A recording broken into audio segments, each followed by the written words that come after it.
ma, an, tot, pukihon. Ano ba yan? Hello guys. So yun, birthday kasi ni mama ngayon and wala akong maisip na ireregalo sa kanya. Kasi sa mga hindi nakakaalam, hindi mahilig si mama sa mga material na bagay.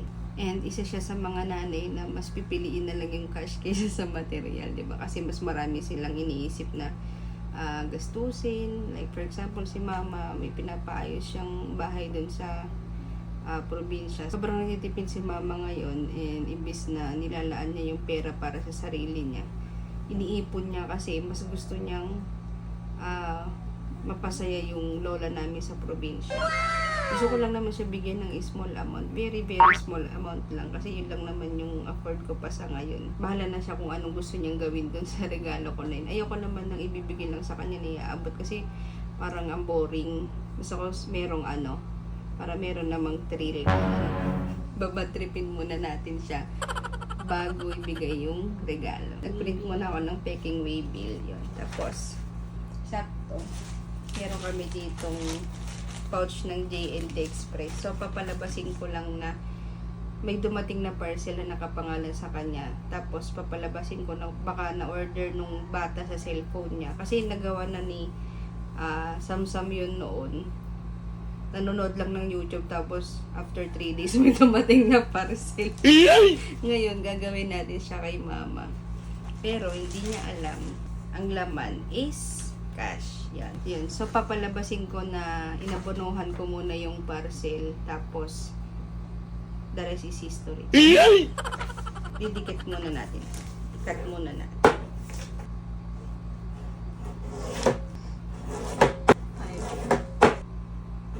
5 PM na. Biglaan ko lang din kasi naisip to. Kasi kanina pa akong umaga nag-iisip paano ko iaabot yung pera sa kanya. Ngayon lang ako nakapag-print. Parating na yun si mama. Sak na natin. Malit lang. Very, very late. Pero laki nung Ayan, susulatan na lang natin dito ng mahabang message. Yan. Very long message. Happy birthday, mother.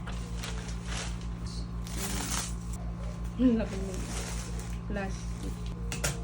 Bilisan ko na kasi parating na yun si mama. Duro si Raffles from Maantot Fukiko. Binong Manila. Mabilis ang regalo. Antayin na lang natin dumating si mama. So, ganito ang plano. Pag dumating si mama, sabihin mo, "Ma, may dumating kang parcel, 2,000. Nag-order ka ba?" Tapos pag tinanong mo, "Ha, wala ko yung na-order." So, ewan ko, tanong mo dun kay ate, ba't ganyan. Tapos papasok na lang siya dito sa kwarto. Sino si mama? Sino si mama? Anong ginagawa ko? Makasilipon naman. Kunyari may ginagawa ako.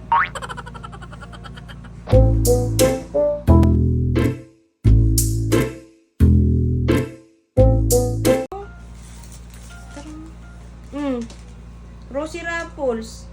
Wala ko in-order. Di ako marunong mag-order dyan. Look from, basahin mo. Ano yan? Basahin mo nga. May nag-ano sa'yo. Si ma, an, tot, pukihon. Ano ba yan? Hiko? Ewan ko, buksan mo.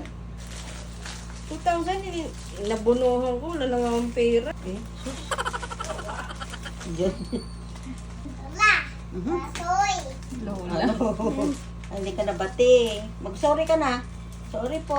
Sorry ka na. Sorry po. Kiss mo na sila yung ninang. Naku, dito na naman. Ay, tako. Wala. Ay, nako. Ay, siomay. Hello. Wala. Ano yan? Ay, pera. Ay, galing sa inyo? Si ano bigay?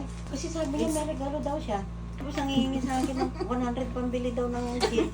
Ikaw, dapat ako ang regaluhan mo. Ay! Naku! Maantot. Poki. Uwi ka na? Maantot Fuhiho.